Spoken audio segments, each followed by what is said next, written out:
para nga dugang encourage sa mga parents nga sa tagsa ka Domingo magsimba sila pagdalo nila ilang kabataan.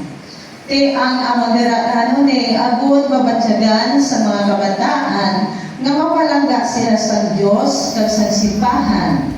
Agud matagaan pasilimog ang sa ginapalayo naton. Labi dagit ang pag naton ang isa ka bisyo naton nga labuton naton ang pinatupatuig nga may 20% nga magdamo na ang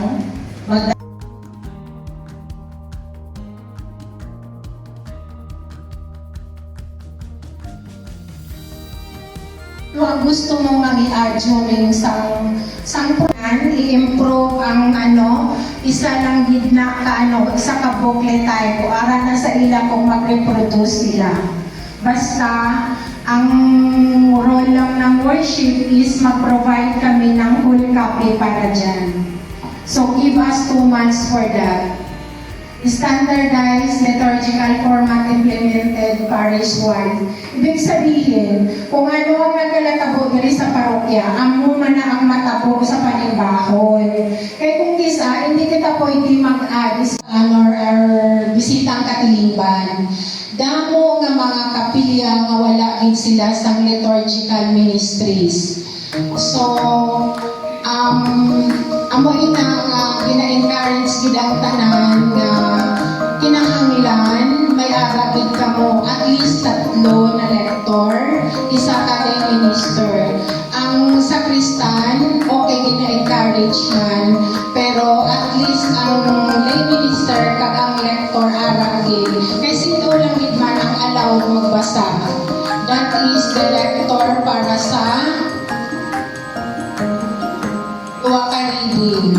Ang prayer ba kay Paul actually pwede mo na nasa kuhanin sa sumilimba, pero at least ang tuwa ka reading dapat commission lector din na. And then dapat may choir din. Kung isa mo na ang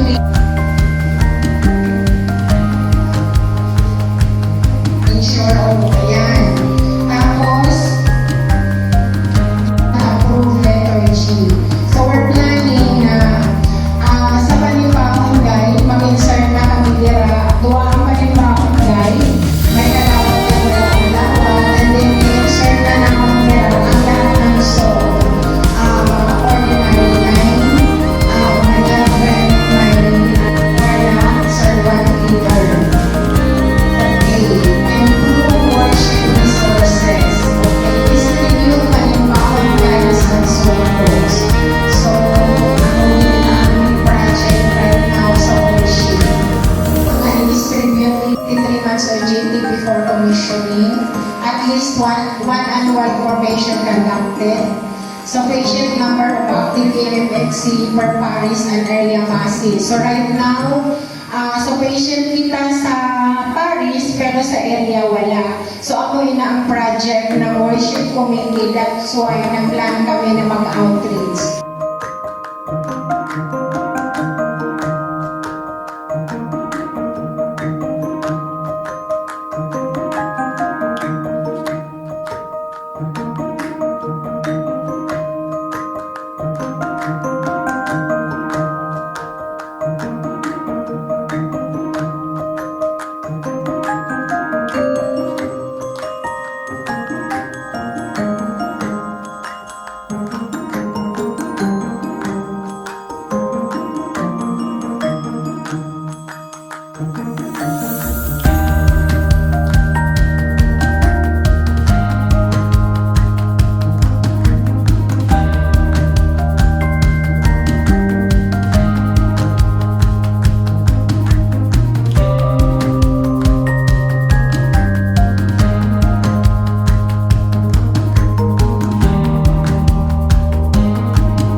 Quarterly.